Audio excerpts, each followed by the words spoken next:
8 जह वंदवो वंदम दव दवस चलिओ खणेन निदहई एवं कसाय परिणियो जीवो तव संजम दहई। जैसे वन में शीघ्र प्रकटित दावानल क्षण भर में वन को भस्म कर देता है, वैसे क्रोध आदि कषाय परिणाम युक्त आत्मा तप प्रधान संयम को जला देता है। परिणाम वसेण पुणो अहियो उणयरो ओ वहुज्ज खौ तहवी व्यवहार मित्तेण बन्धई इमं जहाथूलम। क्या क्रोध से तप संयम सर्वत्र नष्ट होता है? नहीं, तप संयम का अधिकारी के अनुसार या न्यूनतर क्षय परिणाम अर्थात अध्यावसाय की तरतमता के अनुसार ही होता है। फिर भी व्यवहार मात्र से स्थूल दृष्टि से ऐसा कहा जाता है कि फरु सवयणेण दिनतवम अहिखिविंतो अहणई मास्तवम वरी सत्तवम सवमाणो हणई हणंतो असाम्मणम। साधु साधु प्रति कर्कश वचन बोलने से एक दिन के तप और संयम का नाश करता है। जाति आदि के आक्षेप अवहेलना करने वाला 1 महीने का तप का और श्राप देते हुए 1 वर्ष के तप का और मारते हुए समस्त चारित्र पर्याय का नाश करता है। अहजीवियम निकितई हंतुणय संजमम मलम चिनई जीवोपमाय बहुलो परिभ्रमई अजेण संसारे।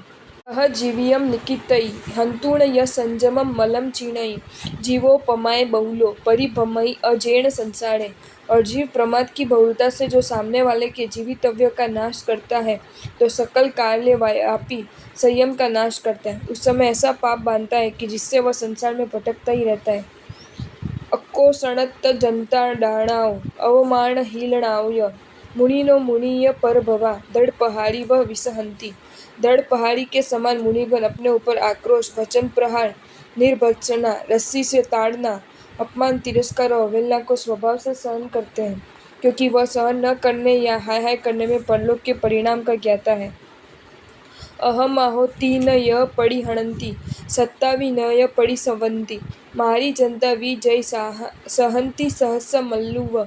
अधम मानवों ने मुझे मुट्ठी आदि से मारा, पुनः मुनि उसे नहीं मारते। वे श्राप की भाषा बोलते, फिर भी मुनि श्राप की भाषा नहीं बोलते।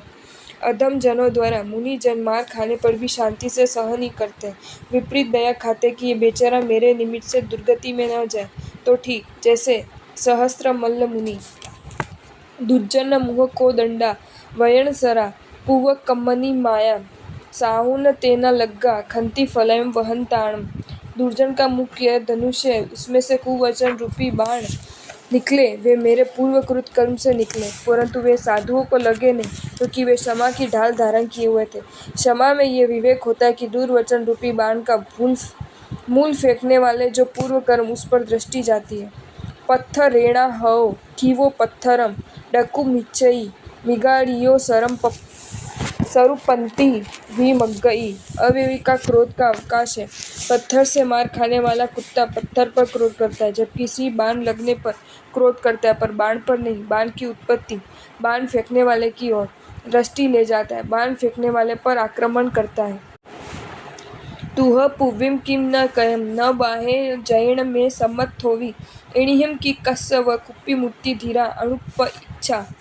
मुनि दुष्ट के दुर्वचन आदि के प्रसंग पर सोचता है कि मैंने पूर्व जन्म में ऐसा अच्छा कार्य क्यों नहीं किया कि जिस पुण्य के कारण समर्थ व्यक्ति भी मुझे सता न सके, अतः ये मेरा ही दोष है, तो अब निष्कारण क्रोध क्यों करूं। इस प्रकार विचार कर धैर्यतावान महात्मा निश्चल रहते हैं। इस प्रकार द्वेषी पर द्वेष न करने का उपदेश दिया, अब रागी पर राग के त्याग का उपदेश देते हैं।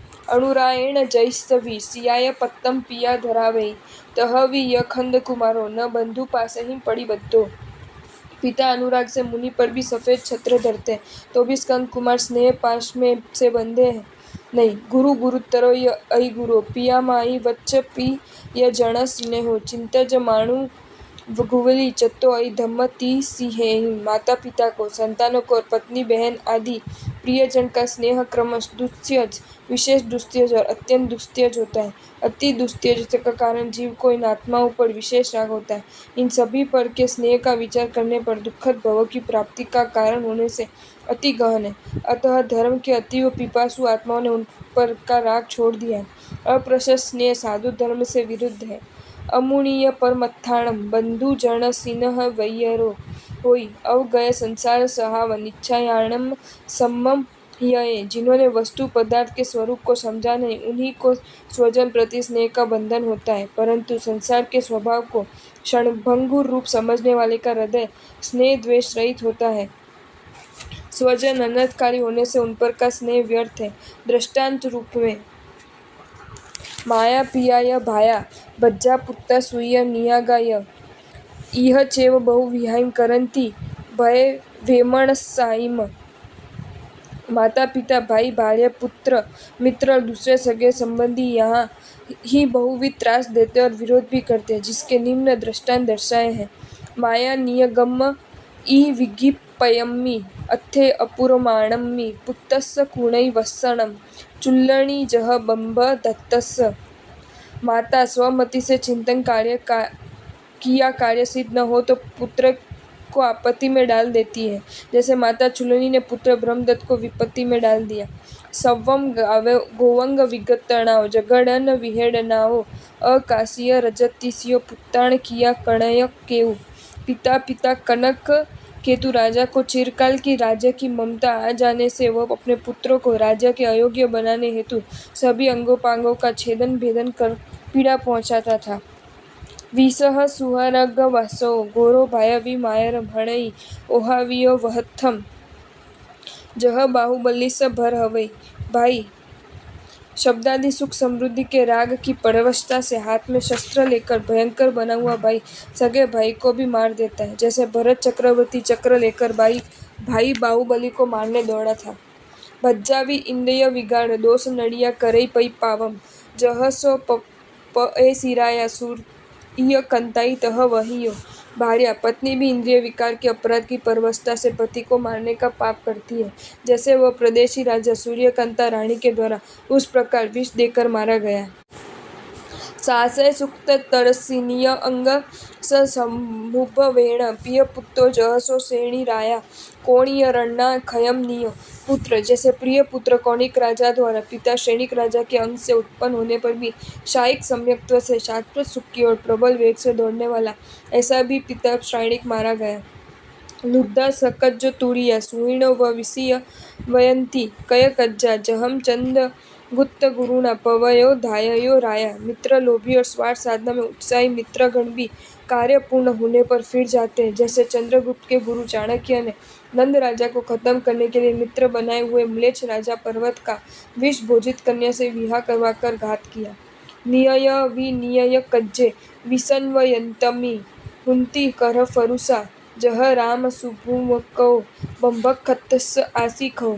अपने कहे जाते भी अपना कार्य बिगड़ जाने पर निष्ठुर कर्मी और कर्कशवादी बन जाते हैं, जैसे पृथ्वी पर से परशुराम द्वारा क्षत्रियों का 7 बार और सुभुम द्वारा ब्राह्मणों का 21 बार नाश किया गया। धनो सजन होते हुए भी कुलगर नियय सुए सुअ शयण जणेय निच्च मुनि वसः विहरन्ति अनिस्साहे जह अज्ज महागरी भैवम। इस कारण उत्तम मुनि कुटुंब घर और स्वयं की सुखाकारिता और स्वजन और जन सामान्य के विषय में सदा निष्ठा रखे बिना विचरते हैं, जैसे महात्मा आचार्य महागिरी। रुवेण जुवणेन य कन्नाहि सुहेहिं वरिसिरय नय लुब्धन्ति सुविया निदर्शनम जम्बुना मुक्ति। सुविहित साधु सुंदर रूप से यौवन से यह कलाओं से गुणियल कन्याओं से ऐहिक सुखों से और विशाल संपत्ति से कोई आकर्षित करे तो भी लोभित नहीं होते। इसमें दृष्टांत रूप में जम्बू नामक महामुनि अतः साधुओं को ऐहिक सुख की स्पृहा रहित और सुगुरु द्वारा नियंत्रित अनेक साधुओं के मध्य रहना चाहिए। उत्तम कुलप्प सूया रायकुल वड़ी संगा वी मणि वसहा बहुजन जय संगठम मेहु कुमारो व विसहंती। ऊंचे कुल में जन्म प्राप्त और राजकुल के अलंकार तिलक तुल्य ऐसे भी दीक्षित बने हुए उत्तम मुनि बहुत जन विविध देश के साधुओं की सारना वारणादि या संगठन आदि को समता पूर्वक सहन करते हैं, जैसे मेघ कुमार मुनि।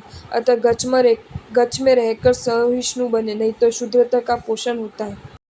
आपको ये वीडियो अच्छा लगा हो तो इसे लाइक करें और शेयर करें, और ऐसे ही नए नए वीडियोज देखने के लिए सब्सक्राइब करें हमारी channel Jain facts and stories को।